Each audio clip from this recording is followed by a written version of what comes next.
ನಮಸ್ತೆ. Map of me ಯುವ ಜನರಿಗೆ ನೆರವಾಗುವ ಉದ್ದೇಶದಿಂದ ಪ್ರಾರಂಭಿಸಿದ ಕನ್ನಡದ ಮೊದಲ ಡಿಜಿಟಲ್ ಚಾನೆಲ್.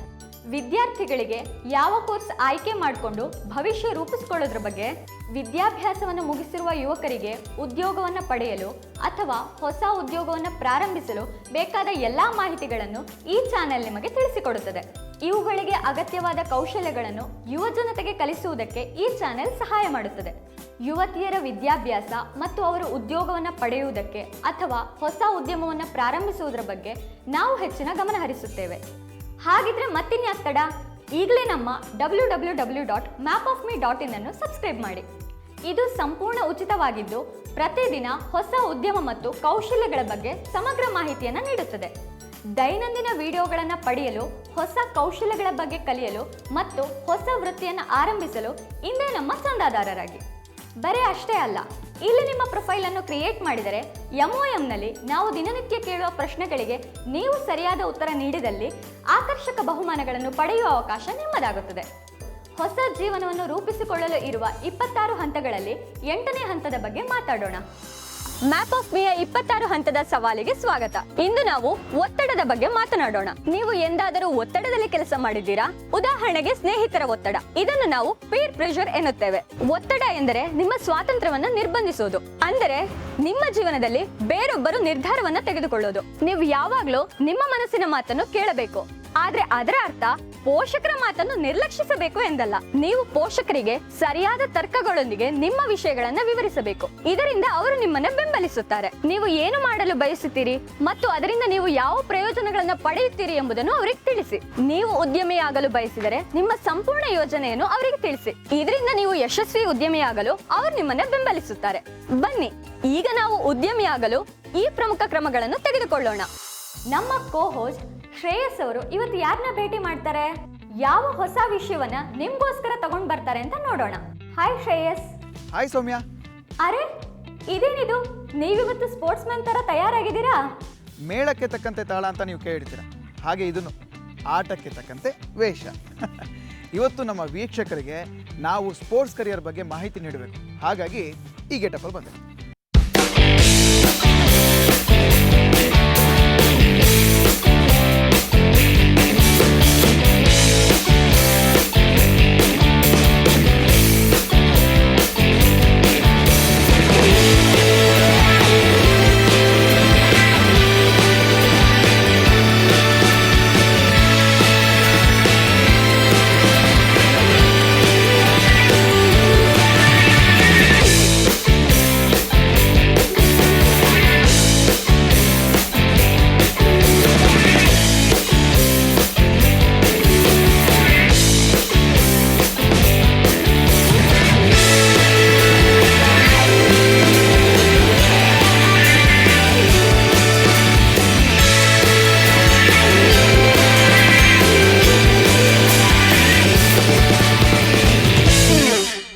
ವಾವ್, ನಿಮ್ಮ ಡೆಡಿಕೇಶನ್ ಮತ್ತು ಕಮಿಟ್ಮೆಂಟ್ಗೆ ಒಂದು ಸೆಲ್ಯೂಟ್ ಹೊಡಿಲೇಬೇಕು.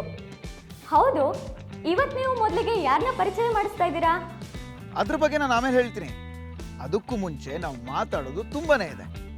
ಒಂದೊಂದು ಕಾಲದಲ್ಲಿ ಆಟ ಅಂತ ಬಂದರೆ ಬರೀ ದೈಹಿಕ ಚಟುವಟಿಕೆಗೆ ಅಥವಾ ಮನರಂಜನೆಗೆ ಮಾತ್ರ ಸೀಮಿತವಾಗಿತ್ತು.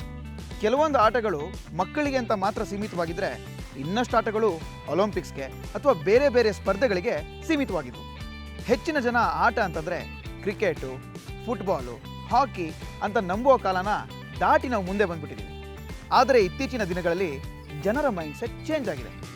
ಆಟದ ಕಲ್ಪನೆ ಬದಲಾಗಿದೆ. ಟೆಸ್ಟ್ ಮ್ಯಾಚ್ ಜಾಗದಲ್ಲಿ IPL ಬಂದಿದೆ. ಎಷ್ಟೋ ಜನಕ್ಕೆ ದೈಹಿಕ ಆರೋಗ್ಯದ ಬಗ್ಗೆ ಜಾಗೃತಿ ಹೆಚ್ಚಾಗಿ 80% ಜನ ಒಂದಲ್ಲ ಒಂದು ಕ್ರೀಡಾ ಚಟುವಟಿಕೆಯಲ್ಲಿ ತಮ್ಮನ್ನು ತಾವು ತೊಡಸ್ಕೊಂಡಿದ್ದಾರೆ.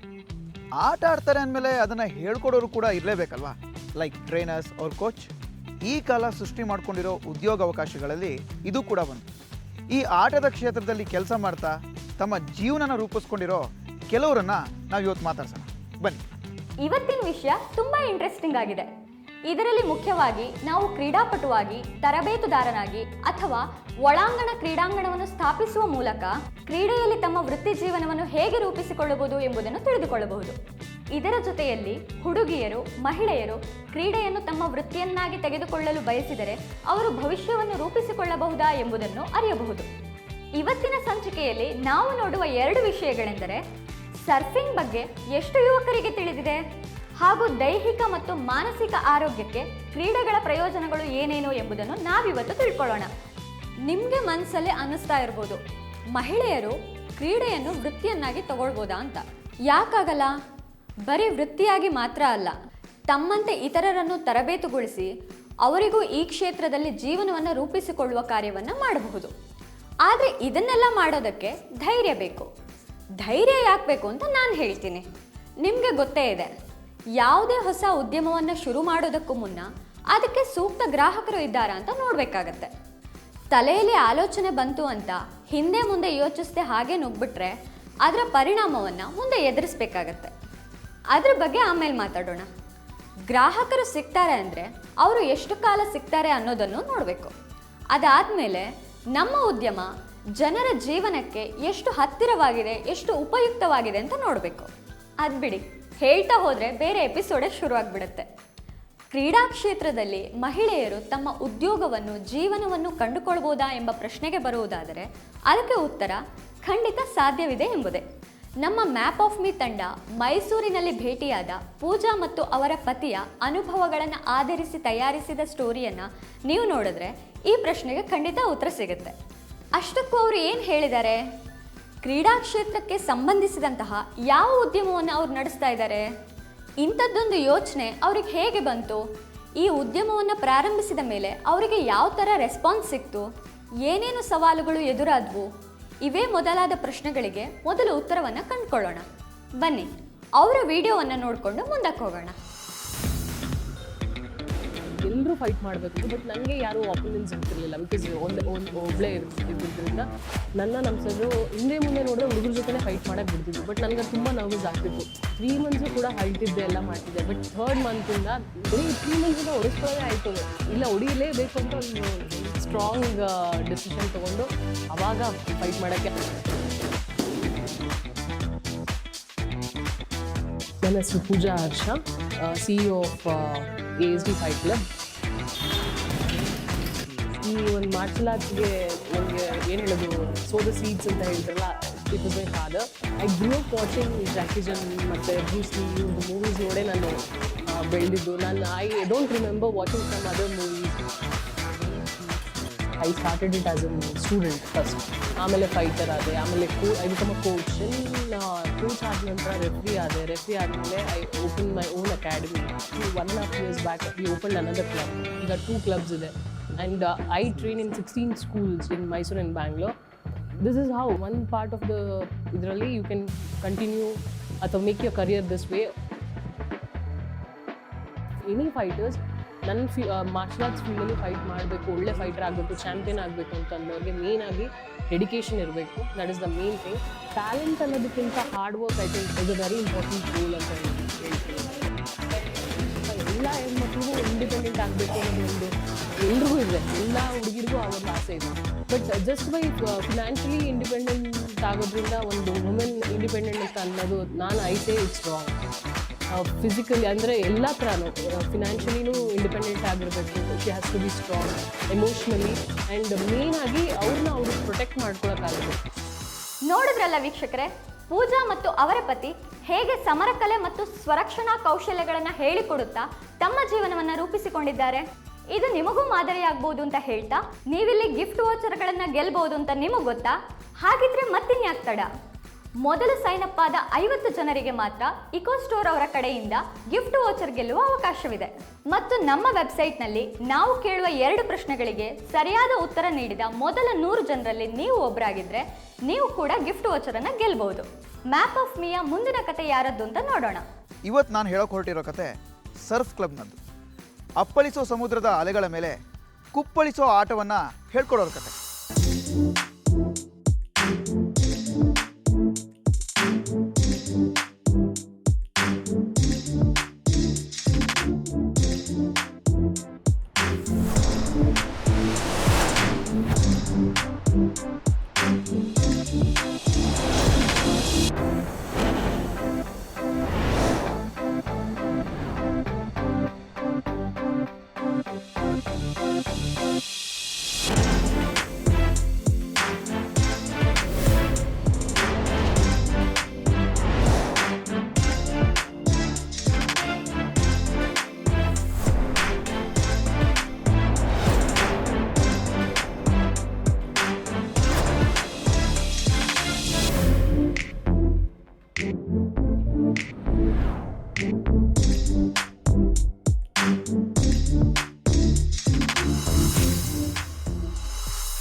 ಎಲ್ಲಿರೋದಿದು? ನಮ್ಮ ಕರ್ನಾಟಕದ ಕರಾವಳಿಯ ಕುಡ್ಲ ಅಂದರೆ ಮಂಗಳೂರು, ಅಲ್ಲಿಂದ ಉಡುಪಿಗೆ ಹೋಗೋ ದಾರಿಲಿ ಸುಮಾರು 20ರಿಂದ 25 ಕಿಲೋಮೀಟರ್ ಮುಂದೆ ಹೋದರೆ ಮುಲ್ಕಿ ಎಂಬ ಸುಂದರವಾದ ಪಟ್ಟಣ ಸಿಗುತ್ತೆ. ಅಲ್ಲೇ ಇರೋದು ನೋಡಿ ನಾನಿವತ್ತು ಪರಿಚಯಿಸ್ತಿರೋ ಸರ್ಫ್ ಕ್ಲಬ್ ಮಂತ್ರ. ಇದು ಭಾರತದ ಮೊಟ್ಟ ಮೊದಲ ಸರ್ಫ್ ಕ್ಲಬ್ ಆಗಿದೆ. 2014ನೇ ಇಸ್ವಿಲಿ ಜಾಕ್ ಹೆಬ್ನರ್, ಅಕಾ ಸರ್ಫಿಂಗ್ ಸಾಮಿ ಹಾಗೂ ರಿಕ್ ಪೆರಿ ಅನ್ನೋರು ಇದನ್ನು ಸ್ಥಾಪನೆ ಮಾಡ್ತಾರೆ. ಇದು ವೃತ್ತಿಪರ ಸರ್ಫರ್ಗಳಿಗೆ ಮತ್ತು ಉತ್ಸಾಹಿ ಸರ್ಫಿಂಗ್ಗಳಿಗೆ ಹಬ್ಬದ ವಾತಾವರಣನ ಸೃಷ್ಟಿ ಮಾಡ್ತು ಅಂತ ನಾವು ಹೇಳ್ಬೋದು. ತಮ್ಮ 13ನೇ ವಯಸ್ಸಿನಲ್ಲಿ ಸ್ವಾಮಿಯವರ ಬಳಿ ಸರ್ಫಿಂಗ್ ಕಲಿತ ಕಿರಣ್ ಕುಮಾರ್ ಅವರೇ ಈ ಮಂತ್ರದ ಮುಖ್ಯ ಬೋಧಕರು. ಅವ್ರಿಗೆ ಇದ್ರ ಬಗ್ಗೆ ಕೇಳಿದಾಗ ಅವ್ರು ಹೇಳೋದು, ಮಹಾಬಲಿಪುರಂನಲ್ಲಿ ಒಂದು ಸ್ಥಳನ ಸರ್ಫಿಂಗಿಗೆ ಅಂತ ಬಾಡಿಗೆಗೆ ಪಡಿತಾರೆ. ಈ ಸರ್ಫಿಂಗ್ ಮಾಡಿದಾಗ ಅವ್ರಿಗೆ ತುಂಬ ಆನಂದವಾಗುತ್ತಂತೆ. ಯಾಕೆ ಅಂತಂದರೆ ಇದು ಇಡೀ ದೇಹಕ್ಕೆ ವ್ಯಾಯಾಮ ನೀಡುತ್ತೆ ಅಂತ. ಅದಲ್ಲದೆ ಅಲೆಗಳೊಂದಿಗೆ ಒಡನಾಟ ಒಂದು ವಿಭಿನ್ನವಾದ ಒಂದು ಧ್ಯಾನ ಅಂತ ಕಿರಣ್ ಕುಮಾರ್ ಅವರು ಹೇಳ್ತಾರೆ. ಕರ್ನಾಟಕದಲ್ಲಿ ಸರ್ಫಿಂಗ್ ಕ್ಲಬ್ನ ಶುರು ಮಾಡಬೇಕು ಅಂತ ಇವ್ರು ಹೊರಟಾಗ ಯಾವ ಜಾಗದಲ್ಲಿ ಕ್ಲಬ್ನ ಶುರು ಮಾಡಬೇಕು ಅನ್ನೋದೇ ಇವರಿಗೆ ದೊಡ್ಡ ಸವಾಲಾಗಿತ್ತಂತೆ. ಯಾವ ಜಾಗಕ್ಕೆ ಹೋದ್ರೂ ಏನಾದರೂ ಒಂದು ಚಿಕ್ಕ ಪುಟ್ಟ ಕೊರತೆ ಇವ್ರಿಗೆ ಕಾಡ್ತಾನೆ ಇತ್ತಂತೆ. ಹೀಗೆ ಹುಡುಕ್ತಾ ಇವ್ರ ತಂಡ ಬಂದು ನಿಂತಿದ್ದು ಮುಲ್ಕಿಯ ಕಡಲ ಕಿನಾರೆಗೆ. ಕರ್ನಾಟಕದ ಹೆಮ್ಮೆಯ ಕರಾವಳಿ ಪ್ರದೇಶ ಮುಲ್ಕಿಯಲ್ಲಿ ಕೆಲವು ತಿಂಗಳುಗಳಲ್ಲೇ ಇವರು ಸರ್ಫಿಂಗ್ ಕ್ಲಬ್ನ ಶುರು ಮಾಡಿಬಿಟ್ರು. ಹಾಗಂತ ಇವ್ರ ಶ್ರಮ ವ್ಯರ್ಥ ಆಗಲಿಲ್ಲ. ಯಾಕೆ ಅಂತಂದರೆ ಭಾರತದ ಮೊಟ್ಟ ಮೊದಲ ಸರ್ಫಿಂಗ್ ಕ್ಲಬ್ ಅನ್ನೋ ಹೆಮ್ಮೆಯ ಕಿರೀಟ ಇವ್ರ ಮುಡಿಗೇರ್ತು. ಇಲ್ಲಿನ ಬಗ್ಗೆ ಹೇಳ್ತಾ ಹೋದರೆ ಇಲ್ಲಿಯ ಒಂದೊಂದೇ ಕತೆಗಳು ತೆರೆದಿಟ್ಕೊಳ್ತಾ ಹೋಗ್ತವೆ. ನಿಮ್ಮಲ್ಲಿ ಕೇಳೋದೇನಪ್ಪ ಅಂತಂದ್ರೆ, ನೀವು ಮ್ಯಾಪ್ ಆಫ್ ಮಿಯಾ ಚಾನೆಲ್ಗೆ ಇನ್ನೂ ಸಬ್ಸ್ಕ್ರೈಬ್ ಆಗಿಲ್ಲ ಅಂದ್ರೆ ಈಗಲೇ ಸಬ್ಸ್ಕ್ರೈಬ್ ಆಗಿ. ನೀವು ಇಕೋ ಸ್ಟೋರ್ ಕಡೆಯಿಂದ ಗಿಫ್ಟ್ ವೋಚರ್ಗಳನ್ನು ಗೆಲ್ಲುವ ಅವಕಾಶವಿದೆ. ಗಿಫ್ಟ್ ವೋಚರ್ ಬಗ್ಗೆ ನೀವು ತಿಳಿದುಕೊಳ್ಳಲು ಮತ್ತು ಅದನ್ನು ಗೆಲ್ಲಲು ನಮ್ಮ ವೆಬ್ಸೈಟ್ಗೆ ಲಾಗಿನ್ ಆಗಿ. ನಿಮಗೋಸ್ಕರ ರೂಪಿಸಿದ ವಿಶೇಷ ವಿಡಿಯೋಗಳು ನಿಮ್ಮನ್ನು ನಿರಂತರವಾಗಿ ತಲುಪುವುದಕ್ಕೆ ಇದೇ ಹೆದ್ದಾರಿ ಅಂತ ಹೇಳ್ತಾ, ಹೊಸ ಜೀವನವನ್ನು ರೂಪಿಸಿಕೊಳ್ಳಲು ಇರುವ 26 ಹಂತಗಳಲ್ಲಿ 8ನೇ ಹಂತದ ಬಗ್ಗೆ ಮಾತಾಡೋಣ. ಮ್ಯಾಪ್ ಆಫ್ ಮಿಯಾ 26 ಹಂತದ ಸವಾಲಿಗೆ ಸ್ವಾಗತ. ಇಂದು ನಾವು ಒತ್ತಡದ ಬಗ್ಗೆ ಮಾತನಾಡೋಣ. ನೀವು ಎಂದಾದರೂ ಒತ್ತಡದಲ್ಲಿ ಕೆಲಸ ಮಾಡಿದ್ದೀರಾ? ಉದಾಹರಣೆಗೆ ಸ್ನೇಹಿತರ ಒತ್ತಡ. ಇದನ್ನು ನಾವು ಪೀರ್ ಪ್ರೆಷರ್ ಎನ್ನುತ್ತೇವೆ. ಒತ್ತಡ ಎಂದರೆ ನಿಮ್ಮ ಸ್ವಾತಂತ್ರ್ಯವನ್ನು ನಿರ್ಬಂಧಿಸುವುದು. ಅಂದರೆ ನಿಮ್ಮ ಜೀವನದಲ್ಲಿ ಬೇರೊಬ್ಬರು ನಿರ್ಧಾರವನ್ನ ತೆಗೆದುಕೊಳ್ಳೋದು. ನೀವು ಯಾವಾಗಲೂ ನಿಮ್ಮ ಮನಸ್ಸಿನ ಮಾತನ್ನು ಕೇಳಬೇಕು. ಆದ್ರೆ ಅದರ ಅರ್ಥ ಪೋಷಕರ ಮಾತನ್ನು ನಿರ್ಲಕ್ಷಿಸಬೇಕು ಎಂದಲ್ಲ. ನೀವು ಪೋಷಕರಿಗೆ ಸರಿಯಾದ ತರ್ಕಗಳೊಂದಿಗೆ ನಿಮ್ಮ ವಿಷಯಗಳನ್ನ ವಿವರಿಸಬೇಕು. ಇದರಿಂದ ಅವರು ನಿಮ್ಮನ್ನ ಬೆಂಬಲಿಸುತ್ತಾರೆ. ನೀವು ಏನು ಮಾಡಲು ಬಯಸುತ್ತೀರಿ ಮತ್ತು ಅದರಿಂದ ನೀವು ಯಾವ ಪ್ರಯೋಜನಗಳನ್ನ ಪಡೆಯುತ್ತೀರಿ ಎಂಬುದನ್ನು ಅವರಿಗೆ ತಿಳಿಸಿ. ನೀವು ಉದ್ಯಮಿಯಾಗಲು ಬಯಸಿದರೆ ನಿಮ್ಮ ಸಂಪೂರ್ಣ ಯೋಜನೆಯನ್ನು ಅವರಿಗೆ ತಿಳಿಸಿ. ಇದರಿಂದ ನೀವು ಯಶಸ್ವಿ ಉದ್ಯಮಿಯಾಗಲು ಅವರು ನಿಮ್ಮನ್ನ ಬೆಂಬಲಿಸುತ್ತಾರೆ.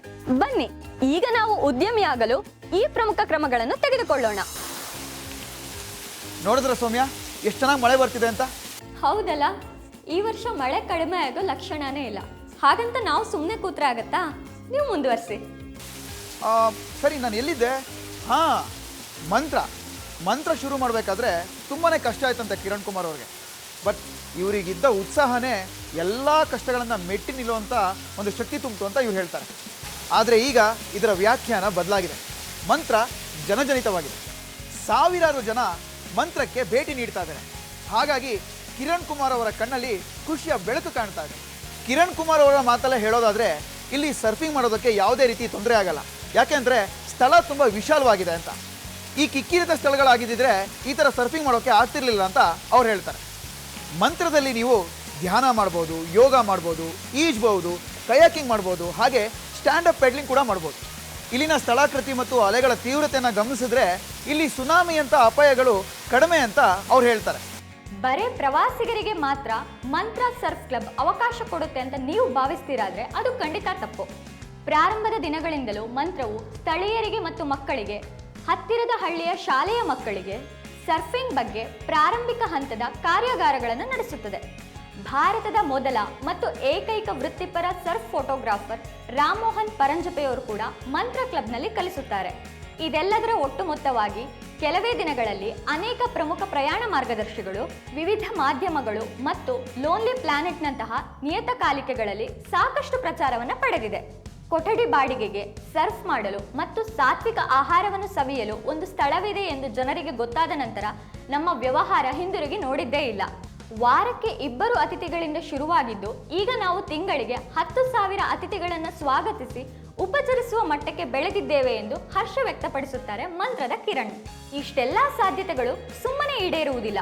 ಶಿಸ್ತು, ಸಂಯಮ ಮತ್ತು ಶ್ರದ್ಧೆ ನಮ್ಮನ್ನು ಬಹು ಎತ್ತರಕ್ಕೆ ಕೊಂಡೊಯ್ಯುತ್ತದೆ. ಮಂತ್ರವು ದೇಶದ ಕೆಲವು ಅತ್ಯುತ್ತಮ ಪ್ರಮಾಣೀಕೃತ ಸರ್ಫ್ ಕೋಚ್ಗಳನ್ನು ಹೊಂದಿದೆ.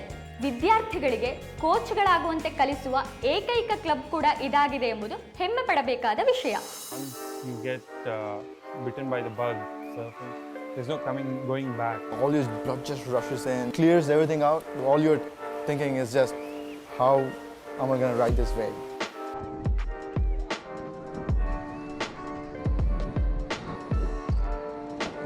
So my name is Ramamohan Palangupe. So at Mata Surf Club, we've been known as the pioneers of surfing in India.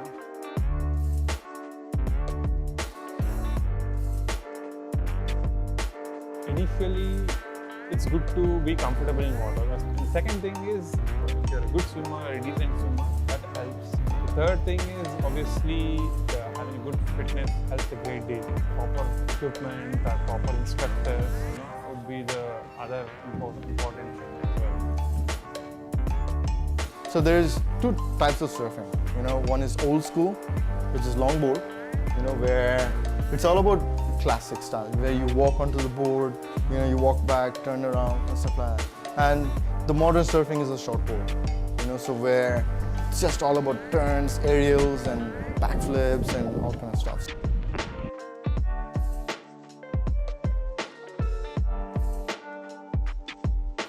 I think giving back to the community is very important. Giving it to the people, giving it to the sport, and giving back to the ocean. Probably one of the few sports where you feel very connected to the nature.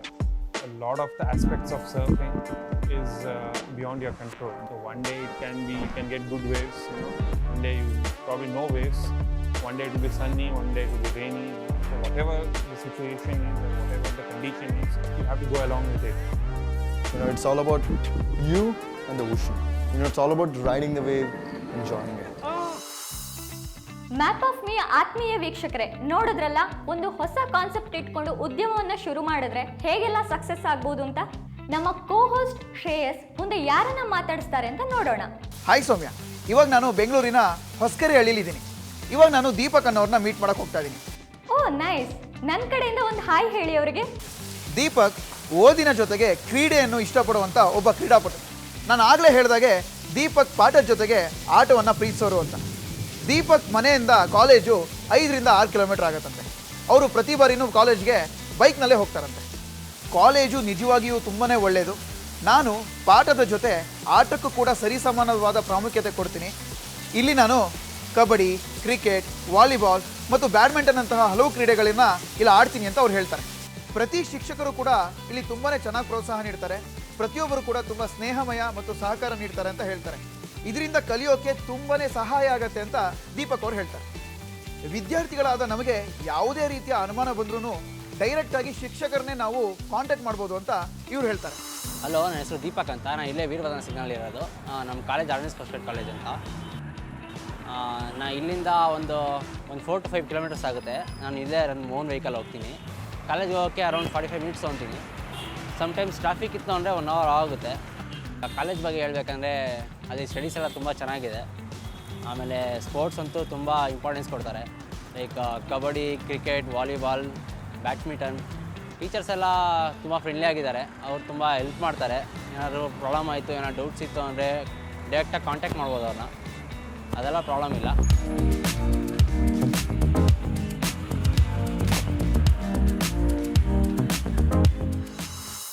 ಇಂಥ ಶಿಕ್ಷಕರು ಸಿಕ್ಕಿದ್ರೆ ವಿದ್ಯಾರ್ಥಿಗಳು ತಮ್ಮ ಭವಿಷ್ಯವನ್ನು ರೂಪಿಸಿಕೊಳ್ಳಲು ತುಂಬಾ ಅನುಕೂಲವಾಗುತ್ತೆ. ನೀವಿಲ್ಲಿ gift ವೋಚರ್ಗಳನ್ನ ಗೆಲ್ಬಹುದು ಅಂತ ನಿಮಗೆ ಗೊತ್ತಾ?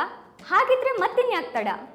ಮೊದಲು ಸೈನ್ ಅಪ್ ಆದ 50 ಜನರಿಗೆ ಮಾತ್ರ ಇಕೋ ಸ್ಟೋರ್ ಅವರ ಕಡೆಯಿಂದ ಗಿಫ್ಟ್ ವೋಚರ್ ಗೆಲ್ಲುವ ಅವಕಾಶವಿದೆ. ಮತ್ತು ನಮ್ಮ ವೆಬ್ಸೈಟ್ನಲ್ಲಿ ನಾವು ಕೇಳುವ 2 ಪ್ರಶ್ನೆಗಳಿಗೆ ಸರಿಯಾದ ಉತ್ತರ ನೀಡಿದ ಮೊದಲ 100 ಜನರಲ್ಲಿ ನೀವು ಒಬ್ಬರಾಗಿದ್ದರೆ ನೀವು ಕೂಡ ಗಿಫ್ಟ್ ವೋಚರನ್ನು ಗೆಲ್ಲಬಹುದು. ಪ್ರಶ್ನೆಗಳು ಹೀಗಿವೆ. ಮೊದಲನೇ ಪ್ರಶ್ನೆ, ಬೆಂಗಳೂರಿನಲ್ಲಿ ಇಕೋ ಸ್ಟೋರ್ ಯಾವಾಗ ಪ್ರಾರಂಭವಾಯಿತು?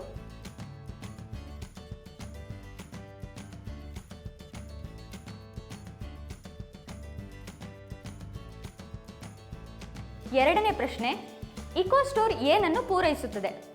ತರಕಾರಿಗಳು ಅಥವಾ ಗೃಹ ಬಳಕೆ ವಸ್ತುಗಳು?